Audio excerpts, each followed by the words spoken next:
Bismillahirrahmanirrahim. Nahmaduhu wa nusalli ala rasulihil karim, amma ba'd. Insyaallah pada kesempatan ini kita akan membaca kitab Bajuri, hasyiah daripada kitab Fathul Qorib. Kita akan baca pada faslun fi bayanin najasati wa izalatiha, yaitu fasal yang menjelaskan tentang najis-najis dan cara menghilangkan najis. Fasal. Beliau mengatakan, lama takallama ala thalithi min maqasidit thaharah. Lama tatkala takallama telah membicarakan siapa syarah, yaitu pengarang kitab Fathul Qorib. Beliau telah membicarakan ala thalithi, atas yang ketiga, min maqasidit thaharah, dari maqasidit thaharah, yaitu yang ketiga adalah tayamum. Maka syara'a, maka mulailah ia yatakallamu, membicarakan ala rabi'i, atas yang keempat, minha, dari maqasidit thaharah, wa huwa, adapun yang keempat itu adalah izalatun najasah, menghilangkan najis. Jadi maqasidut thaharah itu ada 4. Yang pertama adalah wudu. Yang kedua adalah al-ghuslu, yaitu mandi. Yang ketiga adalah tayamum. Yang keempat adalah izalatun najasah, yaitu menghilangkan najis. Jadi kata beliau, tatkala syarah telah selesai daripada membicarakan maqasidut thaharah yang ketiga, yaitu tayamum, maka sekarang beliau akan masuk untuk membicarakan maqasidut thaharah yang keempat, yaitu izalatu najasah, menghilangkan najis.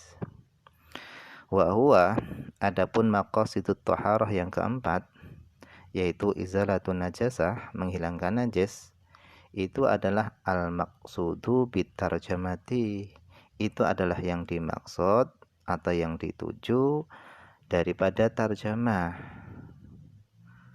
Nah, yang dimaksud dengan tarjamah di sini adalah judul yang dibuat oleh syarih, pengarang kitab Fathul Qorib, yaitu faslun fi bayanin najasat wa izalatiha, fasal yang menerangkan tentang najis-najis dan cara menghilangkan najis. Nah, maksud yang keempat, yaitu izalatun najasah, ini adalah yang dimaksud atau yang dituju dari judul yang dibuat oleh syarih. Nah, karena tujuan daripada pembahasan fasal ini adalah menghilangkan najis, maka terlebih dahulu kita harus tahu apa saja yang masuk dalam kategori najis. Maka kata beliau, fadzakarul a'yanan najisata wasilatan lil maqsud.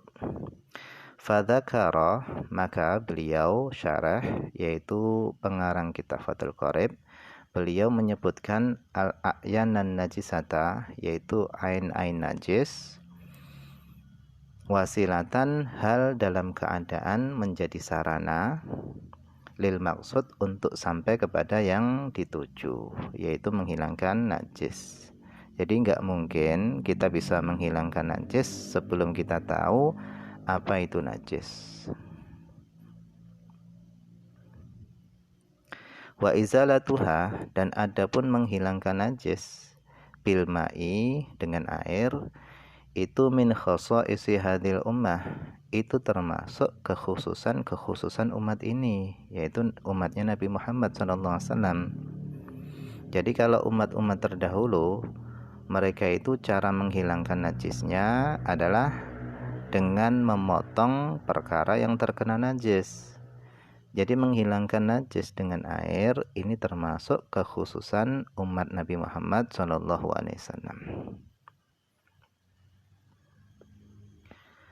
Amma ghairuha, adapun selain umat ini, fakana yuziluha biqat'i mahalliha, maka adalah menghilangkan najis itu biqat'i mahalliha, dengan memotong tempat najisnya. Wal muradu, dan yang dimaksud dengan memotong tempat najisnya itu kama bi khati ba'dil fudala, itu sebagaimana tulisan sebagian orang-orang yang mulia. Yang dimaksud adalah qat'u dzalika minats tsaub, yaitu memotong tempatnya najis minats tsaub, daripada pakaian. Jadi pakaian yang terkena najis itu sudah tidak bisa lagi disucikan dengan air, akan tapi harus dipotong. Wal farwati, dan farwah ini adalah pakaian yang terbuat dari bulu binatang. Ini juga terkena najis, juga harus dipotong. Wal khufi, dan seperti khuf. Khuf ini adalah sepatu yang terbuat dari kulit. La minal badan, tidak daripada badan. Jadi yang dipotong itu bukan badan, akan tapi benda-benda yang terkena najis, pakaian kita yang terkena najis. Khususan mahalla khurujil hajah, khususnya tempat keluarnya hajat atau tempat keluarnya kotoran, inda qadaiha, ketika menunaikan hajat. Karena yab'ud kullal bu'di, yaitu karena jauh, yab'ud kullal bu'di, jauh dengan sebenar-benar penjauhan, artinya tidak mungkin ayajiba alaihi qat'u dzalika, wajib atas seorang memotong bagian tubuhnya yang terkena najis, yaitu enggak mungkin kalau penafsirannya seperti itu. Kama qalahu Syekhul Al-Hafnawi, sebagaimana yang dikatakan oleh Syekh Al-Hafnawi. Wa in kana lahu ta'ala taklifu abdihi bima syaa walau bima la yutiq. Wa in kana lahu ta'ala, meskipun boleh bagi Allah taklifu abdihi, membebani hambanya, bima, dengan sesuatu, syaa, yang Allah kehendaki, walau bima la yutiq, meskipun dengan sesuatu yang hamba tadi tidak mampu.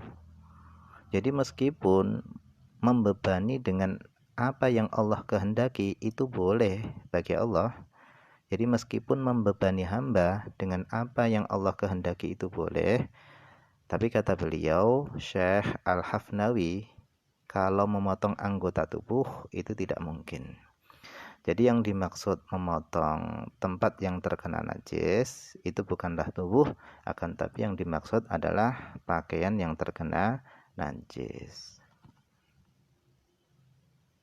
Wallahu a'lam, ini saja yang bisa dibaca pada kesempatan ini, semoga ada manfaatnya.